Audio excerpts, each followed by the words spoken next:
Forms of verb. Let's look at now forms of verb. Obviously, we've been taught in a very early stage that verb has three forms.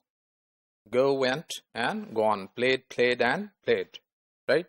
So we are taught that go, went, gone are irregular forms and played, played are regular forms. So in fact, we learned two forms with regular and three forms with irregular verbs. Already discussed some forms of English verbs such as performed, performed, and performed. So we have seen the different forms of the lexeme perform. It has perform, performs, performed, and performing. So in English, a verb lexeme has at most five distinct forms as illustrated with give. Let's look at the example. So verb form. So we have Mary gives a lecture every year. So in this we have gives as third person singular present tense. In second sentence we have Mary gave a lecture last week. In this we have gave as past tense. Mary is giving a lecture. Today we have progressive participle giving. Mary has given a lecture today, or Mary is always the lecture is always given by Mary. So you can see that perfect and passive participle is given and it's the same. And the fifth form, Mary may give a lecture. Mary wants to give. Mary and John give a lecture every day. So it's basic form used everywhere else give, right? So these are five forms of the verb. So this is normally taught at a little higher level. The contrast between present at A and past at B is a contrast of tense. For example, he played, he plays, and he played. So it's just because of tense. So the other dimension of contrast manifest in A are person, third person singular, and third person singular versus the rest, and number singular versus plural, just as for nouns and pronouns. Similarly, we have noun, singular noun, and pronouns like performance and performances, like boy and boys. So we have singular and third person singular difference versus the rest of the form, playing, played, etc.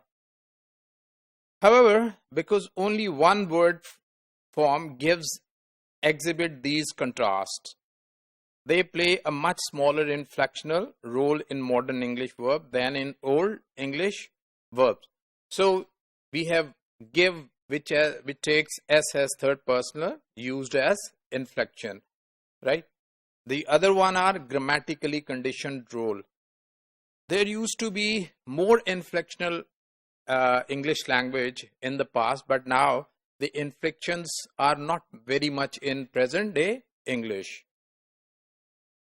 For the form labeled perfect and passive participle, we see that they are similar forms, and they are two forms, but we can say that they are the same form, right? However, it is a peculiarity of English verb morphology that the corresponding form are always the same.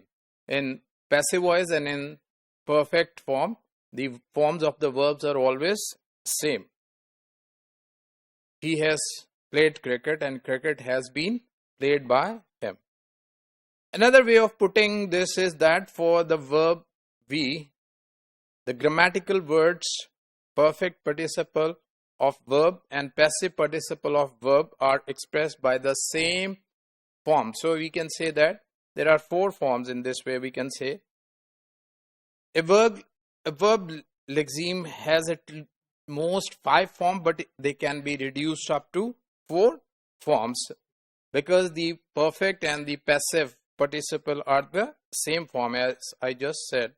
So if you look at this, here we have performed, past tense, and performed as perfect and passive participle are the same. So we can say that there are four forms for the lexeme perform.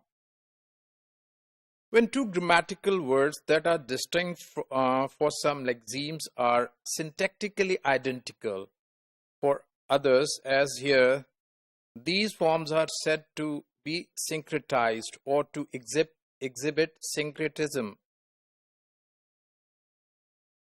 For example, we can see that the irregular verb dig and sting, their past tense and perfect participle dug and stung. Similarly, we have number of verbs which change their last letter from bend to bent, from feel to felt, and from think to thought, right? There are almost 150 words in English language which are irregular verb, do not have ed in the end. So the study of these irregularity belongs to grammar rather than to morphology or word formation. Other verbs or verb-like words whose behavior belongs to grammar rather than word formation are the auxiliaries. We know that auxiliaries and modal auxiliaries, they also have a different behavior. For example, we can see that some modal auxiliaries have two forms like can and could, may and might, shall and should. And similarly, modal auxiliaries like must have only one form. But we have auxiliary like be, which has 8 forms: am, is, are, was, were, being, been, and be. So we see that how verbs behave differently, how many forms a verb has. It generally has 5 forms, but as modal verb, it has fewer forms. But as auxiliary, especially the be, to be, has 8 forms.